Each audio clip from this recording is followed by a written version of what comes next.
السلام علیکم ورحمۃ اللہ وبرکاتہ۔ آج جس مسئلے سے متعلق میں آپ سے بات کرنا چاہتا ہوں، یہ صرف یوتھ ہی کا مسئلہ نہیں ہے، کچھ اڈلٹس کا بھی مسئلہ ہے۔ بچے اور خواتین اگر چاہیں تو نہ دیکھیں۔ اچھا، یہ بات صرف ہمارے ہاں زیادہ تر تو مرد ہی اس بارے میں سوال کرتے ہیں، لیکن کچھ لوگوں نے مجھے بتایا یہ بھی کہ خواتین کے ساتھ بھی بعض جگہوں پر یہ پرابلم ہے۔ وہ کیا مسئلہ ہے؟ وہ مسئلہ ہے پورنوگرافی کا۔ یہ وہ چیزیں ہیں جن سے ہمارا ذہن تسکین حاصل کرتا ہے اور ہم اسے ٹرین کر لیتے ہیں کہ اس سے تسکین حاصل ہوتی ہے۔ سوال کچھ اس طرح سے آیا ہے میرے پاس، زیادہ تر تو کچھ بچوں نے ہمت کر کے کیا ہے۔ بچے اس لیے کہوں گا کیونکہ وہ ان اے سینس یوتھ ہے، ٹین ایجرز ہیں، کچھ شاید ارلی 20s میں گرون اپس بھی ہوں جو اڈلٹہڈ میں ابھی نئے نئے داخل ہوئے ہیں۔ اور یہ ہے کہ وہ کہتے ہیں کہ ہم آپ کی بات بھی سنتے ہیں اور اس کے بعد دل میں ایک تقوی کا احساس ہوتا ہے، چھوڑ دیتے ہیں، لیکن پھر بعد میں اس کی طرف دوبارہ چلے جاتے ہیں، پھر توبہ کرتے ہیں، چھوڑ دیتے ہیں، پھر واپس چلے جاتے ہیں۔ تو یہ چھٹتی نہیں ہے۔ وہ کسی نے کہا نا، چھٹتی نہیں سے ہے منہ سے یہ ظالم لگی ہوئی۔ تو یہ چھٹتی نہیں ہے، چھوٹ نہیں رہی ہے عادت۔ وجہ کیا ہے؟ وجہ کیا ہے کہ ہمارا جو دماغ ہے نا، یہ بڑا چالاک عیار قسم کی شے ہے۔ اس کو اگر چسکے کی عادت ہو جائے نا کسی بھی چیز کی، تو ڈوپامین جسے کہتے ہیں، اس میں سیٹسفیکشن ہوتی ہے۔ دماغ میں ایک حصہ ہوتا ہے جس کے اندر یہ آپ کو سیٹسفیکشن کا احساس دلاتا ہے، اور جب اس کو سیٹسفیکشن کا احساس ملتا ہے نا تو یہ اور چوڑا ہو جاتا ہے۔ سمجھ لیں کہ ایک پیالہ ہے، اس کے اندر اگر آپ نے تھوڑی سی چیز ڈال دی تو یہ اور بڑا ہو جاتا ہے، تھوڑی سی اور چیز ڈال دی تھوڑا سا اور بڑا ہو جاتا ہے۔ تو جب آپ پہلی دفعہ اس کی بات مان کے پورن دیکھ لیتے ہیں اور اس سے آپ کو ایک سیٹسفیکشن ملتی ہے، تو پھر یہ پیالہ جو ہوتا ہے نا سیٹسفیکشن کا، کیونکہ آپ نے اپنے دماغ کو ٹرین کیا ہے کہ یہاں سے تمہیں سیٹسفیکشن ملے گی۔ پہلے تو ہم نے یہ غلطی کر دی کہ اس کو غلط راستے پہ ڈال دیا کہ یہاں سے تمہیں سیٹسفیکشن ملے گی۔ تو نتیجہ کیا نکلتا ہے؟ وہ سیٹسفیکشن کے لیے وہیں جانا چاہتا ہے، اور جب تھوڑے دن تک وہ چیز نہیں ملتی تو اب یہ وانٹ بڑھتی جاتی ہے، وانٹ بڑھتی جاتی ہے۔ اچھا، جب پہلی دفعہ اس راستے پہ جاتے ہیں نا تو دل بڑا تیزی سے دھک دھک کرتا ہے، روکتا ہے۔ وہ روحانی احساس جو ہے نا آپ کو پل کرنے کی کوشش کرتا ہے، لیکن دماغ چونکہ اس کا کنیکشن نفس سے ہے، وہ تسکین مانگ رہا ہوتا ہے۔ تو آپ دماغ کی سن لیتے ہیں، نفس کی اتباع کر لیتے ہیں اور روحانیت کو پیچھے دھکیل دیتے ہیں۔ پھر ایک وقت آتا ہے کہ جب آپ ایسے کام کرنے جاتے ہیں نا تو دل سخت ہو جاتا ہے، یعنی روحانیت اپنے ہاتھ اٹھا لیتی ہے کہ یار یہ اب نکل رہا ہے راستے سے اور میری تو سن ہی نہیں رہا، اور دماغ کو اور نفس کو آپ سیٹسفائی کر رہے ہوتے ہیں اور سیٹسفیکشن بڑھتی چلی جاتی ہے۔ اس لیے جو لوگ یہ گندگی دیکھتے ہیں نا، وہ اور زیادہ دیکھتے ہیں، اور زیادہ دیکھتے ہیں، اور زیادہ دیکھتے ہیں، جتنا دیکھتے ہیں اتنا وہ بڑھتا جاتا ہے۔ تو یہ وجہ ہے کہ آپ واپس بار بار اس میں جاتے چلے جاتے ہیں۔ یہ کوئی ایکسکیوز نہیں ہے دوبارہ جانے کی، میں ریزن بتا رہا ہوں آپ کو۔ اب بچیں گے کیسے؟ آپ نے اپنے دماغ کی سیٹسفیکشن کو چینج کرنا ہے۔ اگر آپ اپنے دماغ کو کسی اور چیز کی سیٹسفیکشن میں ڈال دیں جو اچھائی کے کام ہو، تو آٹومیٹکلی اس کو برائی سے سیٹسفیکشن نہیں ملے گی، اس کی ڈوپامین وہاں ملے گی نہیں، اس کو سیلف سیٹسفیکشن وہاں ملے گی نہیں۔ اور کام اگر اچھائی کا ہو اور اس سے سیٹسفیکشن آپ لے رہے ہوں تو دل اور دماغ دونوں کی ہم آہنگی پیدا ہو جائے گی۔ اس کے لیے بہت ضروری ہے اپنی مجلسوں کو اچھا کرنا، اچھے لوگوں میں بیٹھنا، اچھی سنگتوں میں بیٹھنا۔ اب تو مسئلہ ہی نہیں ہے میرا بھائی۔ لوگ کہتے کہاں تلاش کریں؟ میں کبھی تو تمہارے ہاتھ میں ڈگڈگی ہے جس کے اوپر تم بیٹھے مجھ سے بات کر رہے ہو، سوال کر رہے ہو۔ اس میں اچھی محفلیں بھی تو ہیں۔ کتنے اچھے واٹس ایپ گروپس ہیں جن کو آپ جوائن کر سکتے ہیں، جن میں دن میں کئی دینی باتیں آپ تک پہنچائی جاتی ہیں۔ یوٹیوب پہ کتنے ہی لوگ ہیں جو اچھے اچھے لمبے لمبے بیانات بھی کرتے ہیں، آپ وہ بیانات سن سکتے ہیں۔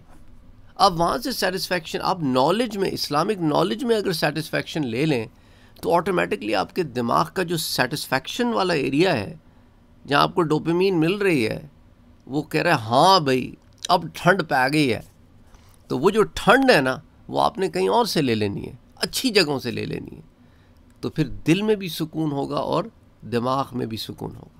اب مسئلہ کیا ہوتا ہے کہ اب ہم غلط سورسز سے جب سیٹسفیکشن لینا شروع کر دیتے ہیں تو دل مردہ ہوتا چلا جاتا ہے اور دماغ وہ نفس کا تابع ہوتا چلا جاتا ہے، اور دل میں روحانیت ختم ہو جاتی ہے، گناہوں میں لذت محسوس کرنے لگتا ہے کیونکہ ہم نے اسے نفس کے حوالے کر دیا ہوتا ہے۔ اور جب روح کے حوالے کر دیتے ہیں تو روحانیت لیتے ہیں تو پھر اچھی چیزوں میں دل بھی خوش ہوتا ہے، سختی بھی دور ہوتی ہے۔ اس لیے امام مالک رحمۃ اللہ علیہ کہتے تھے کہ جب میں اپنے دل میں سختی محسوس کرتا ہوں تو صوفیاء کی مجلس میں بیٹھ جاتا ہوں، بس ان کی مجلس میں ایک مجلس میں بیٹھ کے اٹھنا دل کی سختیوں کو دور کر دیتا ہے، کیونکہ وہ اللہ کی یاد میں ہوتے ہیں، اللہ سے جوڑنے والے لوگ ہوتے ہیں۔ لیکن وہ جو آج کل تو زیادہ تر ڈھونگی ہیں بھائی، اتنے ڈھونگ، سمجھ نہیں آتا کہ انہوں نے دین کو تماشا بنا کے رکھ دیا۔ ہر آدمی ایک نئی شعبدے بازیاں کر رہا ہے، ہر آدمی کی ایک الگ طریقہ ہے، کچھ نیا کروں نا۔ مارکیٹ میں ایکچولی چکر یہ کہ سب کچھ نیا کروں، سب کچھ نیا کرنے میں لگے ہوئے ہیں۔ تو وہ جو نیا کرنا ہے تو اب کیا کریں؟ تو نئی چیزیں بنا رہے ہیں۔ کوئی ہیلمٹ والی سرکار بن گئی ہے، کوئی دلہن سرکار بن گئی ہے، کوئی پھونکوں والی سرکار بن گئی ہے، کوئی کرنٹ والی سرکار بن گئی ہے۔ مطلب کیا مذاق ہے یار! یہ وہ دین ہے جو محمد مصطفیٰ صلی اللہ علیہ وآلہ وسلم لے کے آئے تھے؟ ہرگز نہیں۔ کیا یہ وہ دین ہے جس کی صحابہ، تابعین، تبع تابعین، اولیاء صالحین نے تعلیم دی تھی؟ ہرگز نہیں۔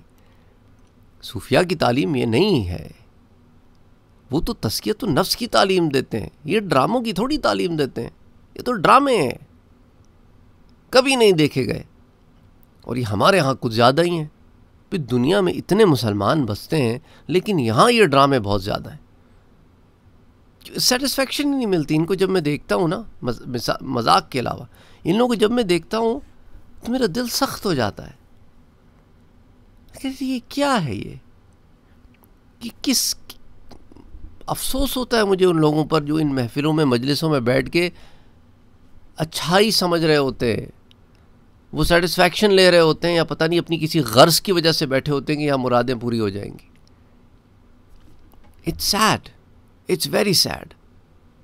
تمہارے پاس اللہ کی کتاب ہے، تمہارے پاس حضور صلی اللہ علیہ وآلہ وسلم کے فرامین ہیں، صحابہ کرام، تابعین، صالحین کے اقوال و افعال ہیں، اہل بیت کے افعال و اقوال ہیں، تم ان سے کیوں نہیں فائدہ اٹھاتے اور ان لوگوں کے پاس جاتے ہو؟ کیا کہہ سکتے ہیں؟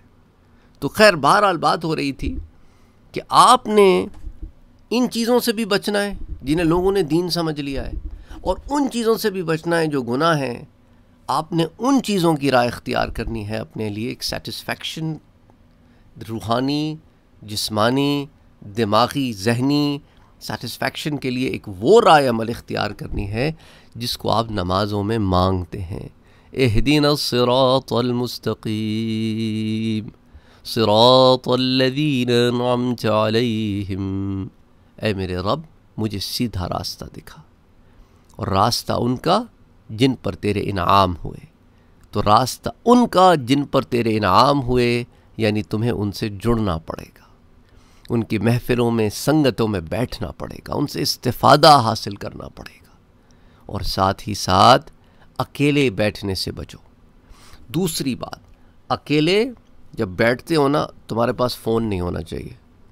اکثر یہ گناہ اکیلے میں ہی لوگ کرتے ہیں، دوستوں یاروں میں بیٹھ کے نہیں کرتے، اکیلے میں کرتے ہیں۔ اکیلے میں فون لے کے مت بیٹھو، اور اس قسم کا کبھی بھی کوئی خیال پش کرے نا تمہیں تو اس کے اینٹی کرو، کوئی دین کا درس لگا لو، کوئی دین کی بات سن لو، دور ہو جاؤ اس چیز سے۔ اور اگر پھر بھی بہت زیادہ ہو رہی ہے نا طلب، اس چیز کو چھوڑ دو، وہیں چھوڑ دو، فون وہیں چھوڑ دو، کمپیوٹر وہاں چھوڑ دو، کہیں اور چلے جاؤ، کوئی اور کام کر لو، کوئی پروڈکٹیو کام کر لو، کوئی اچھا کام کر لو، قرآن کریم کی تلاوت کر لو، 2 رکعت نماز پڑھ لو، وضو کر لو، کچھ نہیں ہوتا تو صرف وضو کر لو، اس سے بھی گناہ جھڑتے ہیں نا، اور گناہ سے بچنے کا الگ تمہیں ثواب ملے گا۔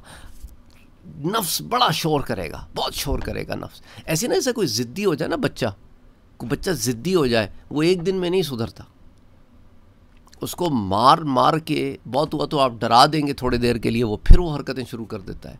لیکن اگر اس کی تربیت کی جائے، جو زیادہ مشکل کام ہے، تو پھر over the period of time اس میں تبدیلی آئے گی۔ تو اب چونکہ ہم نے اتنا اس کے اوپر کام لگا کے اس کا ستیہ ناش کیا ہے، تو اب محنت کر کے اس کو راہ راست پر بھی لانا پڑے گا۔ امید کرتا ہوں کہ اس سے آپ کو بات سمجھ میں آ گئی ہوگی۔ السلام علیکم ورحمۃ اللہ وبرکاتہ۔